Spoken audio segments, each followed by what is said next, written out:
Welcome to Blackbird Writers live on Substack TV. We are real writers talking about their mystery novels. We gather on Fridays at 11 a.m. Central on Substack TV to share news from the Blackbird Writers block, industry topics, and our favorite things. And my name is TK Sheffield. I write stories for readers to laugh and escape. And I'd like to introduce my co-hosts, Tracey and Val. Tracey, take it away. Hello, I am Tracey S. Phillips, and I write about fierce women who face their shadow side. And I'm also the founder of Blackbird Writers. And at Blackbird Writers, we love to share each other's news and help each other out in this whole publishing crazy world that we are all into here.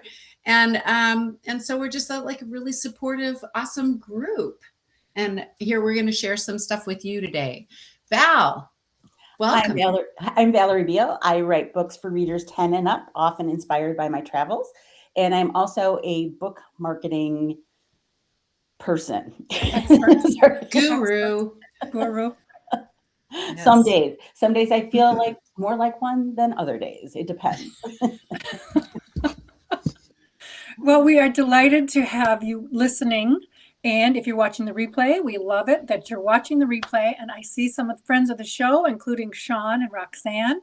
Thank you very much for joining us. Ken, nice to see you. And also I see one other, Sean, Valerie, Andy, nice to see you. Thank you for joining. I was saying me. hi to everybody, so I'm over there saying hi to everybody.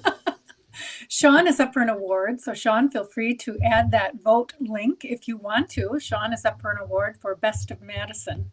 Author. So definitely, Sean, tell us about that in the comments. We'd love to keep encouraging you, and congrats just on the nomination. That's an accomplishment. So today's topic is book covers. So what we do is we run down news from the flock, then we talk about an industry topic, and then we go into my favorite part, which is favorite things. But anyway, Tracey, you've got some news from the flock. I do. I have news from 4 of us. Christine Desmet is promoting her Mischief and Moonstone sweet romantic mysteries set on the shore of Lake Superior. She credits Blackbird writer Valerie Beal for developing a music video advertisement about the Moonstone mysteries that ran on Facebook recently. And hopefully that was successful for her, giving her some more readers, right? Because of that successful activity, she said, Christine's publisher will be issuing the next 2 novellas in that series by this fall. Look for new books from Christine very soon. I'm going to drop Christine's website link in the chat for everyone. Also, Lori Buchanan is going to be at the Garden Valley Library, and that is, I'm pretty sure that's in Iowa. All I have is an image. She says it's the Garden Valley Library on June 25th. Oh, was that this? That was yesterday. That was yesterday. If you look on her Substack, she's got this wonderful Substack about her packing, and they're heading away. So if you want, check out more on Lori's Substack, and you'll see her notes about her travel. Anyway. And I really love following her on social media. Her posts are fun, and she does a lot of, inspiring nature posts, but also just some really, really funny memes. So she does. You need a little boost of laughter. And her Saturday bite-sized reviews. I always look forward to those bite-sized reviews because it's just a quick way to learn about some new books and things that she recommends. So those are fun. She also reviews a book every single week. Yeah. So, she reviews for her publishing friends or her authors friends at She Writes Press. She reviews for the Blackbird Writers. I know she reviews other people's books. She is just a phenom. She really is. Yes. She's a phenom. That's an excellent way to describe it. She really is. Yeah. And congrats, Val and Christine. Wonderful work on the video, and then her new novellas coming out. Yeah, that's very exciting. Jeff Nunia is also currently working on his book 6 in the Northern Lakes Mysteries. So we can be looking for that maybe next year, hopefully. Great. And my news this week is that Deepest Secrets, the second book in the Morgan Jewell series, is going to be released on June 30th. So this is the continuation of Morgan Jewell and Who Killed Faye Ramsey. So this is the long-awaited sequel, and you won't want to miss it. I will drop this link in the chat so you can pre-order it, or you can always order a signed copy from me if you go to my Substack and just reach out to me that way. So Congrats. Congrats. It's so good. thank you. It's so good. Thank you. I mean, I stayed up even later than normal. And that, so there. I've heard it described as noir, actually, too, because all the characters are so dark and I can see that. I can see that. Okay. I can go with that. It's definitely just dark thriller. Yeah. How does it feel? How do you feel about this, finishing this book and getting it launched and going, because you didn't have an easy go of it, and you did it. No. And how does it feel? It's one step closer, right? It's really great because book one came out in 2019, and I had written Deepest Secrets, poor versions of it, way back then, and pitched it to Crooked Lane. That just didn't work out with that publisher. So, I didn't get my rights back until last year. Ooh, yeah. Yeah. So I, would love to be done with this series, and I still have to write book 3, which I haven't even started yet. But, one step at a time. Right. And I know Morgan Jewell has more to go here. It'll be a trilogy. It won't be like an ongoing series with, And you do it because you persevere. And, this is just a lesson to all of us, no matter, if you have that writing goal and those characters and a story that you want to tell, you just push through and persevere, right? I mean, it's just a testament to that. So good for you. That's really just keep like in Finding Nemo, just keep swimming, just keep swimming. Well, and there's so many things that you have to, when you get your rights back too. I mean, just tackling all of those things and, just meshing that with the previous book, online, because you've got to make sure your reviews stick with, there's layers, and there's like a chore. I think you probably did like a chore every day for, how many weeks to get the book one, right, back out. So, everything's a victory here. It's just right. Right. Yeah. And I know people who have gotten their rights back and they couldn't get their reviews. So they're just starting from ground zero, and it's such a struggle sometimes. Yeah.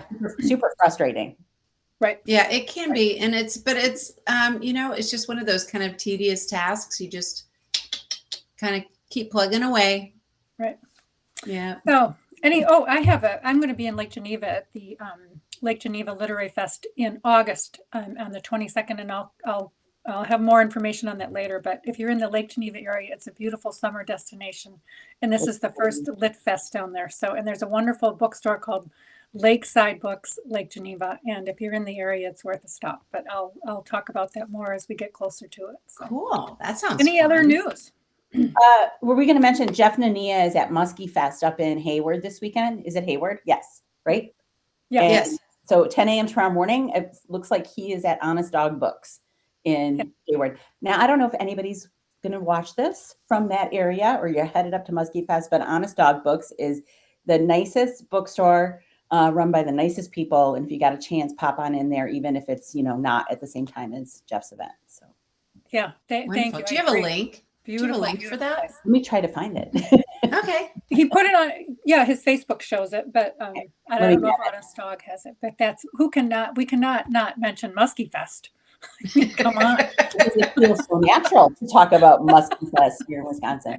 And cheese curds and what else? We need to say Muskie Fest a couple more times because then Substack will pick up the clips. And I want the clip that says Muskie Fest. Right. Oh my goodness. So anyway, on to that's wonderful news. Thank you everyone for listening to the Blackbird Writers News from the Flock. And the Flock, to all of you, if you have more news, keep sending it in so we can keep telling people about it. So we're on to a favorite topic, but there's one I have to say there's no right answer to this one because it's about book covers, right? Right. And everybody's got an opinion about book covers. Yes. So who wants to lead off the conversation about well, Val, since you're the marketing person. Okay, I know basics about book covers. So give us some tips, your insight about them. Well, I mean, I think that sometimes as a reader looking in, I didn't think I really understood until, why people change covers. And I would get frustrated. And my biggest frustration as a reader is I read a lot digitally, and I have, say, an original cover on that digital book, and then like the Netflix show comes out, and then all of a sudden I got the actors on the cover, which is, things that they do. Now, I think we'd all love to have that problem. Like, oh, they're going to redo my covers because now it's a movie. Oh, poor me. That would be a wonderful problem to have. But from a reader's perspective, I think I didn't really understand why people might do it. Right. So when you're looking at this now, the advice that I am seeing is that people refresh covers every 3 to 5 years because sensibilities change on what each genre is supposed to have, or each category of book, like what the norms are.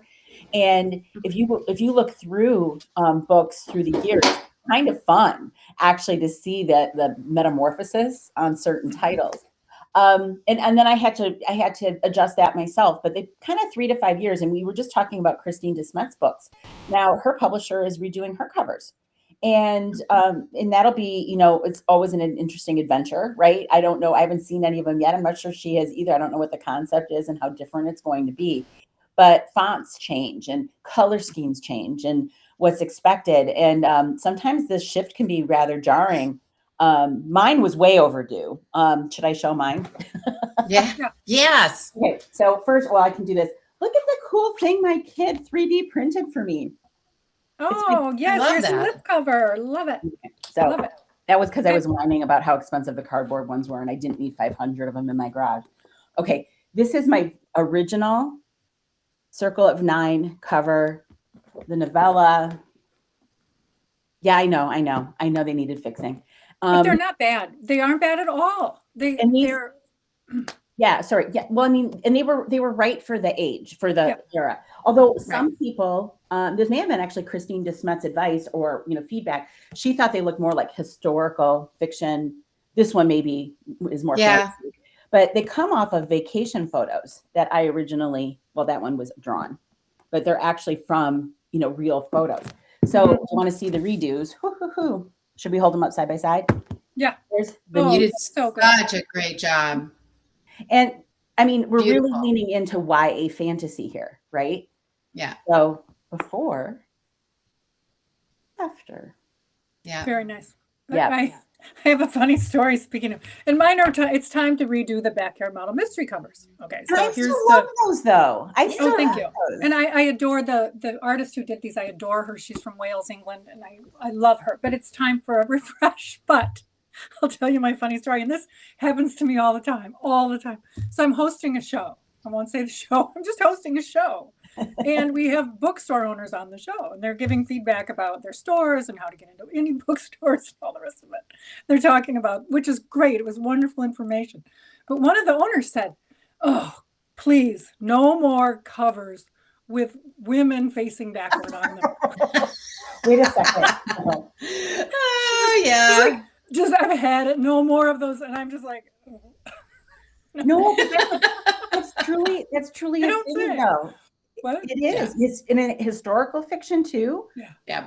Not romance. In romance, you got them like facing or sideways, or they've got the couple on the cover, right? Right. But, and so I've got 3 of them. The first one is me. I posed for the first one, the model suspect. That's me in the backyard wearing a pink dress that I still have. And, I turned bright red and threw the question to somebody else. What do you think, so-and-so? Anyway, it was just one of the moments. Yeah. The beauty of being live. So anyway, so a couple of things that I just want to add is the core principles, make sure that they're designed for a thumbnail. You want to make sure that, especially with your ebook, right, that thumbnail, they want you should be readable. So you should have a strong title and things that someone can read. If they're just scrolling, they're going to be able to understand. Right. And you want to signal the genre somehow. to your point, Val, is it historical? Is it YA? Is it mystery? Is it cozy? Is it thriller? Tracy, you have a new cover to show off. Can you show us both of them? I'm not going to show both of them because I'm not revealing that cover yet. No. I mean, the first one. The Best Kept Secret? Yeah. What did it look like? I don't know if you have it. I didn't bring it. Okay. But so one of the reasons why you might, get a new cover is when you take your rights back, right? So Best Kept Secrets had a yellow text on it, and it had a woman's face like facing the side. It was very moody that way. But, I wanted to completely change it over. And another thing you need to think about, like Val was pointing out some really good things about, your genre or whatever. Look at other books in that genre and get an idea of the style. But also think about this, that you're going to be looking at a thumbnail that is this big. So you kind of, especially with thriller, the words are big, and, your author name is also bigger too, especially with the popular authors. Their name is going to be on top. That's right. That's actually really true, isn't it? Yes. Think about that. And then this is, Bob Dugoni's book or yeah. Yep. But, having the titles large as well for thriller. This is the new one. I just showed that earlier. But I am getting Forewarned redone, and that'll come later this summer. I just found this cover doesn't quite encompass that paranormal aspect. If you're looking at paranormal, well, fantasy is kind of a different thing, but there's a lot of that like scrolly lettering that's really like kind of pretty with curly cues and this and that. And I need it to fit into that because this is also YA and paranormal, and this lettering just kind of doesn't do it. Plus, the images are so dark, right? It doesn't, you might just like go right past it because maybe it doesn't pop enough. I mean, I still love that cover because I know the story, right? Right. So, but we always have to think about the person who's just being introduced to the book initially, right? Usually, like you say, with a thumbnail. Yeah. So it's the signals. I used to teach college writing, right? And used to call it the rhetorical situation. So the rhetorical situation were these hidden signals, the hidden signals embedded in in something. For example, a stop sign. It's red, it's got a specific font, and it's a certain shape. So you recognize immediately what to do when you see a stop sign. Same thing when you go down the cereal aisle in the grocery store. And I used to, you can see the different genres of cereal, if you will. So you had stuff for kids. I'm never going to look at the cereal aisle the same way. Well, if you want to study covers, go down the cereal aisle of the grocery store because it's a case study in covers, right? You can see the fonts, you can see the colors, you can see who the audience is just from reading the covers of cereal boxes. So anyway, I love it. We should do a group blog now. What cereal genre is your book? We should. Yes, we should do a field trip to the grocery store. That is super fun. We need to do that. That is okay. Oh my God. No, but you're right. You're right, though. You're right. Well, but to that point, so you've got, the title and typography. If you think about certain cereal boxes, you can imagine, you can see Cheerios in your mind, right? Right. And then you've got a color scheme that would fit your genre. For example, Maggie Smith does wonderful thrillers, and she's got an art background. And she knew exactly what colors her thriller covers needed to be. Yeah. So, and then your imagery. That to me is the one that's the hardest is imagery. Tracy, you found an image that you really wanted to work with. Yeah. That to me is the hardest is the imagery. Val, what do you think? I agree. It really is. And that's why I don't do my own covers. Now, I had help from my graphic design daughter with this one. I love that. This is the closest to me doing a cover that you're going to get. Otherwise, I know that's not my skill set at all. So the same artist did, where are my books? You looking for Haven? I've got Haven if you need it. Yeah, I don't have Haven handy, but the same artist did these two, which is crazy. But I knew I couldn't do it, and I just explained concept. So if you're working with a cover artist, for the authors who are watching this, you got to work with somebody who gets your concept, but also knows the industry enough that they can push back if you're asking for the wrong thing. Mhm. I'm working with a client right now who's actually working with the same cover designer. And this is, I can't show the cover because it's too soon, but humorous women's fiction. So what we did with the thumbnails is I took screenshots of the best sellers on Amazon in that category, took one of them out and popped the cover in to see how well it did, at popping out. You want it to be a little different so that it looks intriguing and your eye is drawn to it, but you also can't be too different or people are going to be like, I don't know what this book is about. Like having a cozy cover accidentally on a thriller. And then someone who does not do gore is like, what am I reading? And they're horrified. Maybe they didn't pay enough attention to the back cover copy. I don't know. But like you want to be consistent so that you do, it's like good customer experience, right? Right. Throughout. Right. So it's Right. fun. And then we have It's a fun part of the process. And then you have the ones who really define the genre. For example, Joanne Fluke's covers. She was one of the very few first culinary mystery authors, and her covers became standards for the genre in many ways. And so the same with the Thursday Murder Club. Yes, those covers broke new ground, and people emulated them because they did so well. There's so much copying going on. Do you ever get fooled into thinking a book is by somebody at first glance because they've copied the style? Yes. So is that Richard Osman, Thursday? Yes. Oh, people copy that right and left. Yeah. Right. Because it worked. It worked. They're delightful books. And I get it. I understand why people think, okay, if this is a comp, I want to have a similar cover. I get it. Mm-hmm. To me, it's a form of flattery as long as the comp holds up. Right. There you have it. Right. Because they don't always. So, a couple things to avoid. Make sure it's not too busy or too cluttered. Mm-hmm. Or typography. If you've got typography that's too narrow and difficult to read or obfuscated by the background, that's going to give you a little trouble.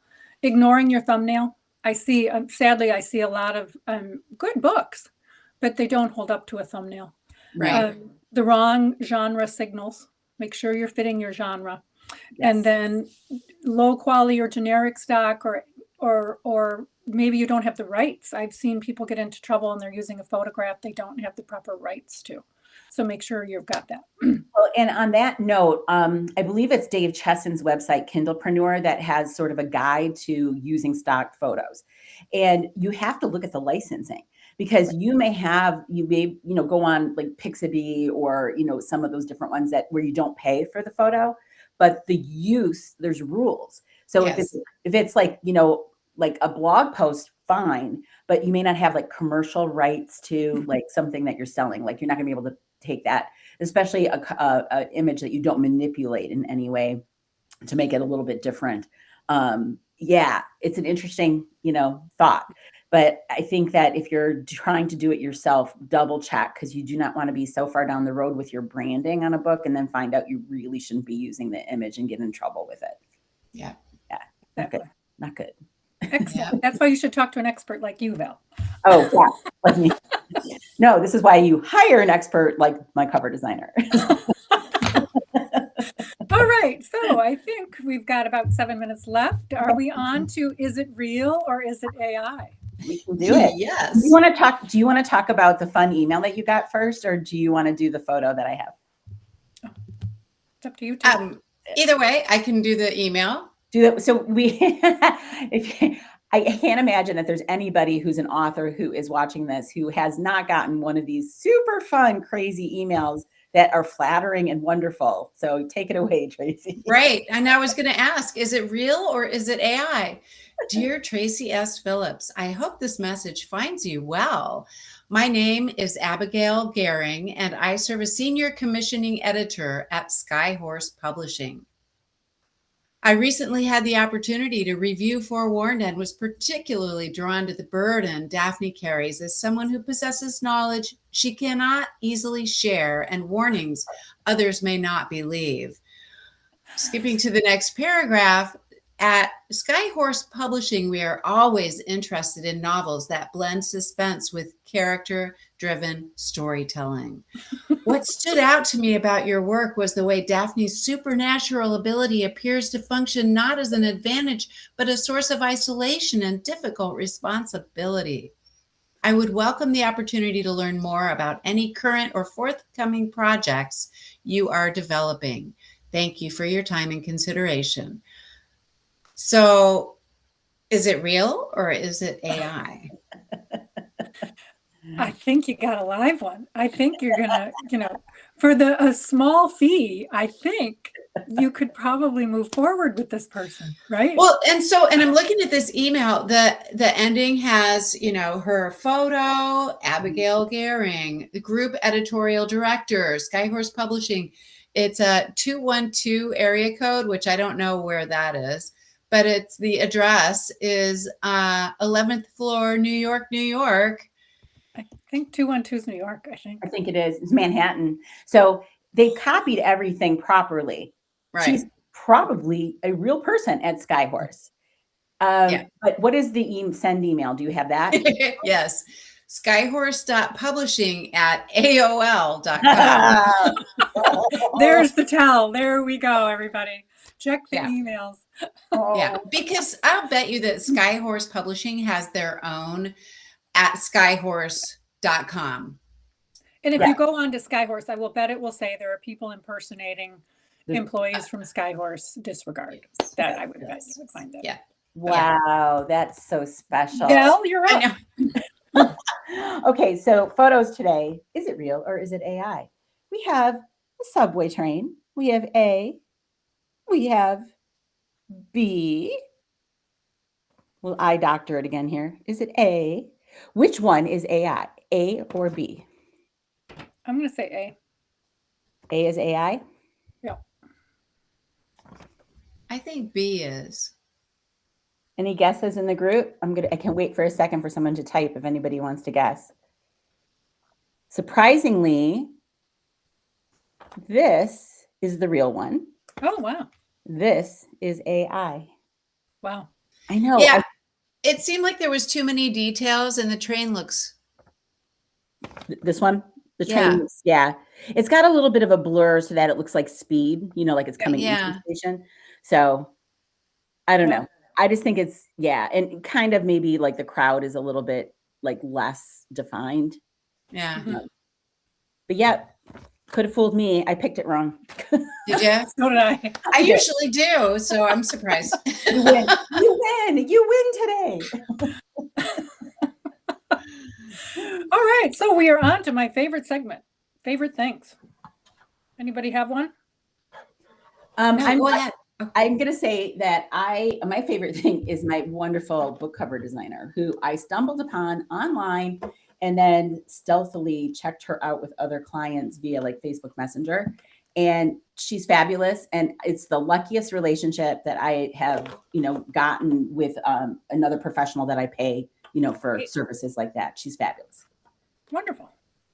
I did a promo for ebooks over the Prime days. I know I didn't say that too loud, but and I ended up I was number 29 in sales, the top 100 in, I think, rural humorous fiction. But I was just delighted. Congratulations. Oh, thank you. I was delighted to be, you can't see it, but I was right under James Herriot, The Lord God Made Them All, for rural humorous fiction.